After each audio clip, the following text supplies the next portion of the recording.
Welcome into the Packers Report, everybody. My name is Joey Petersen. On today's show, we're going to look back at the last couple weeks of Packers training camp. I'm going to give you 4 winners and 3 losers. A couple weeks down, a couple more to go.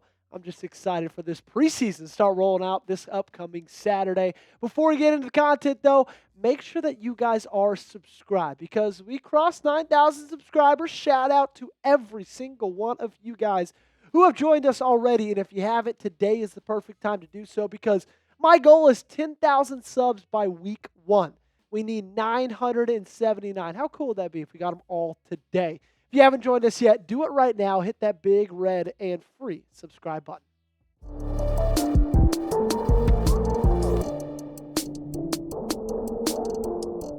I want to start this video off the same way I start off every single winners and losers video. If someone makes the loser list on today's show, I don't hate them, I don't think they suck, and I don't think that I could do better than they do.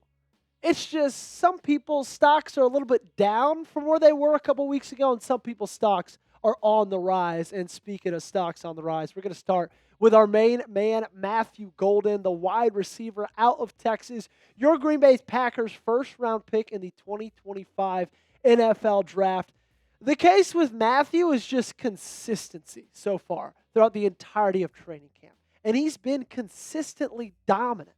Like, let's be real. It kind of feels like nobody has had a better camp because nobody's really had a bad word to say about him. Because he hasn't really made that many mistakes. It seems he's made the transition from college football to the NFL pretty seamlessly. It seems like every single day on Twitter, on YouTube, on Instagram, wherever you get your highlights from, we see a new one of Matthew Golden, okay? Every single day we get a new Matthew Golden highlight because he can't stop making plays. He just can't. That's what he does. It's what he did in college. He did it at Houston. He did it at Texas. And I really have got a feeling he's going to continue to do so in the National Football League.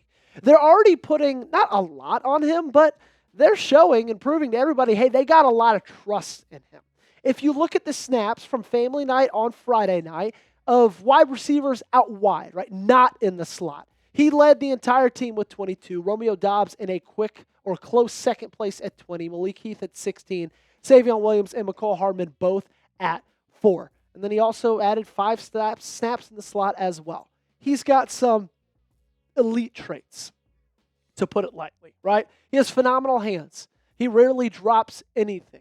His drop rate from his sophomore year to his junior year in college got better by 2 times. He's got that blazing speed. Of course, we know ran a 4.29 at the 40-yard dash in the NFL Combine, even though he's still, for some reason, on 91 speed in Madden. I don't get it at all. Anyway, regardless, I digress. Unbelievable body control as well. The way he's able to go from full speed to stopping on a dime, it just seems like this guy can do absolutely everything. And when he has the ball in his hands, he's electric. What are the odds, do you think, that he wins Offensive Rookie of the Year? Scale it for me in the comment section down below. Give me 1 to 100, okay? Give me the percent chance Matthew Golden's the Offensive Rookie of the Year. Number 2, you can't go long on this list without naming Omar Brown, the guy who stole the show on Friday night. He had the best night of anybody in town. He's making his name known. And I absolutely love that for a guy who was an undrafted free agent just a year ago to go out and when everybody's leaving the stadium from family night, pack that thing 59,000 deep. But if you missed it, you missed Omar Brown. And you missed the fact that everybody's leaving. They're not talking about Josh Jacobs. They're not talking about Jordan Love. They're not talking about Matthew Golden. They're talking about Omar Brown, the guy who just a year ago signed as an undrafted free agent out of Nebraska. Originally signed with the Denver Broncos. Then they cut him. Green Bay didn't take very long to scoop him back up. Then he played in the practice squad for the entirety of last season. Looks like this might be a year for him to actually contribute on the field. And again, family night was the night that he showed everybody exactly what he can do. Rob Demovsky said, no matter what else happens, this is Omar Brown's night. Just picked off his 3rd pass of the night to run his camp total to 5. He was everywhere, doing absolutely everything. And let's be real, he's still, I don't want to say buried on the depth chart, but just because he's doing phenomenally, he's not going to challenge for a starting spot, in my opinion. Nobody's going to touch Xavier McKinney. Nobody's probably going to touch Evan Williams either. But I think Omar Brown is earning himself 100% a roster spot and definitely a ton of minutes out there at that free safety position. Love what he's been able to do during training camp so far. Let's continue on with our winners. We got to talk Lukas Van Ness, the third-year player, edge rusher out of Iowa. He's having his best camp yet, and honestly, he's had an unbelievable offseason. And it was time for him to have an unbelievable offseason. I think everybody went into this year and they said, you know what? This is Lukas Van Ness's time if he wants to make anything happen. If he wants us to stop calling him a bust, year 3 is the time to do it. They always say your biggest jump in your career in football is from year 2 to year 3, and that's ringing true with Lukas Van Ness. Justice Mosqueda said it's pretty clear that LVN is going to be the starter opposite of Rashawn Gary. He played in 20 of the 22 defensive snaps before mass subs. More than half of the first-team defense was on the bench, entered the mix. If we get peak Lukas Van Ness in 2025, that's going to be absolutely massive because we're sitting right here, and it's almost the end of the offseason, and pretty much for the entirety of the offseason, I've been pounding the table for this team to sign or trade for an edge rusher. Well, they didn't really do that. And when I say didn't really do that, they didn't do that at all. Hopefully they didn't do it, though, because they believe in Lukas Van Ness to take that next step and be the guy that fills that role. I'm going to set an over-under. Okay, let's pretend we're in Vegas. 7.5 sacks for Lukas Van Ness. Does he go over or does he go under that? His career high is 3.5, so this would be more than double his career high. You let me know in the comment section down below. What would a winner's list be if we don't at least talk some special teams?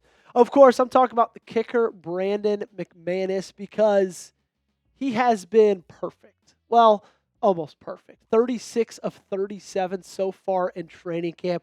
I remember, I believe it was last Thursday that he finally missed a kick, and Twitter was going crazy, going absolutely bananas. He's in a groove unlike we've seen. And it's a good thing he is because this team just signed him to a 3-year, $15.3 million contract extension earlier in the offseason, around February. They lock him down because they believe that he's the guy that when the game's on the line, it's on his leg, and we've got the most trust in him. And you could tell that just by what Matt LaFleur is saying. Okay, he says, I don't want to jinx anything here, talking about McManus' heater, so I better not say too much about him. But, kind of downplay it a little bit, he's been pretty consistent.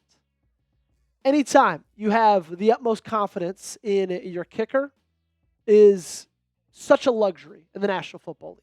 One you don't really realize you have until that luxury is gone, and then you realize how important that it was. Brandon McManus, keep doing what you're doing.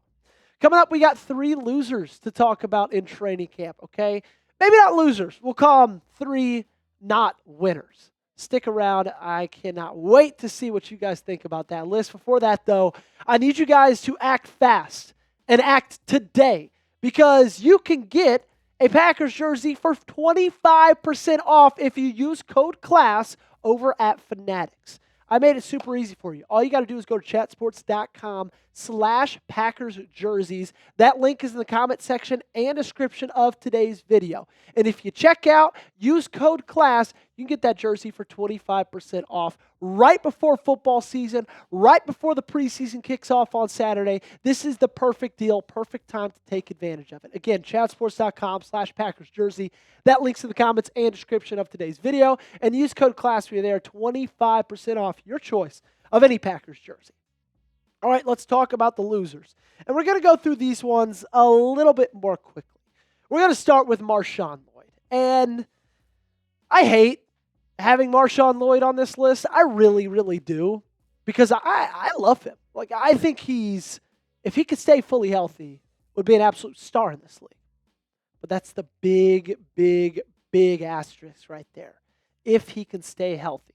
Because he hasn't been able to do it. He didn't do it all last year, and he so far hasn't been able to do it this year. He's going to be the running back, too, because they believe that he'll come back from his groin injury before this season starts. But, man, I just hate that that's something that keeps on nagging him. Because if he were fully healthy and Josh Jacobs and Marshawn Lloyd is your 1-2 punch, Oh my goodness, sign me up for that in an absolute instant. And reminder from Jordan Schultz, some good news last week, right? Missed Monday's is expected to not sideline him for long after leaving Monday's practice with the injury. He's drawn rave reviews, and the team has high hopes for him as a compliment to Josh Jacobs.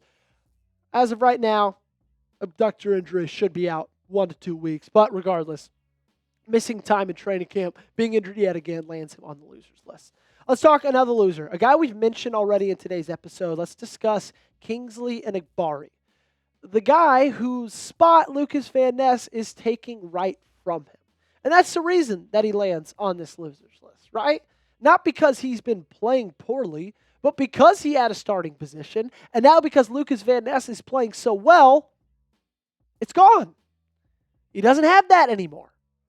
And you look at this group, this edge rusher group, this defensive line group as a whole, if you just take it at face value, it's a pretty solid group, right? Nothing to write home about. But also, you can see the ability these guys have to absolutely wreck a game. Well, let's keep talking about Kingsley Igbari. This is from Justice Mosqueda. Said something must have changed between now and the trade deadline when the Packers chose to play Kingsley and Igbari as Preston Smith's pre-replacement following Smith's in-season trade to the Pittsburgh Steelers. So when Smith got dealt, and Igbari was the guy they called on, and Igbari was the guy they elevated to be that new starter. Played fine during the season, but I don't think it was anything that absolutely jumped off the page for them. And with Lukas Van Ness having the offseason that he has, I don't think it was that hard for them to turn to him to be the starter over Igbari.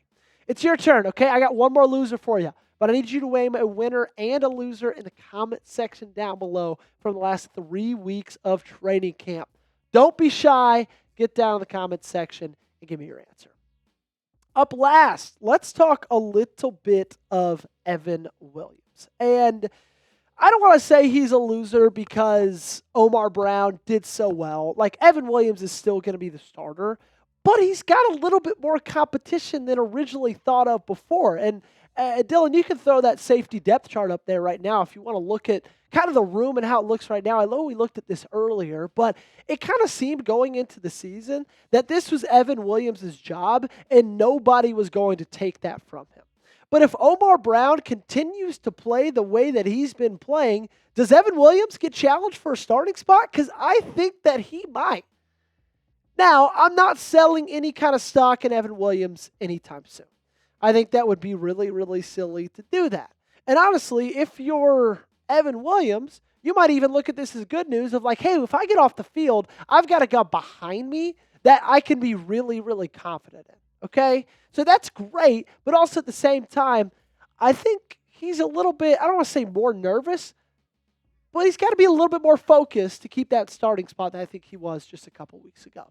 Thank you so much for watching today's video, ladies and gentlemen. We are going to get out of here. Make sure you got me on Twitter and on Instagram. And more than anything, make sure you subscribe to the channel. Daily updates on your Green Bay Packers right here, 100% free.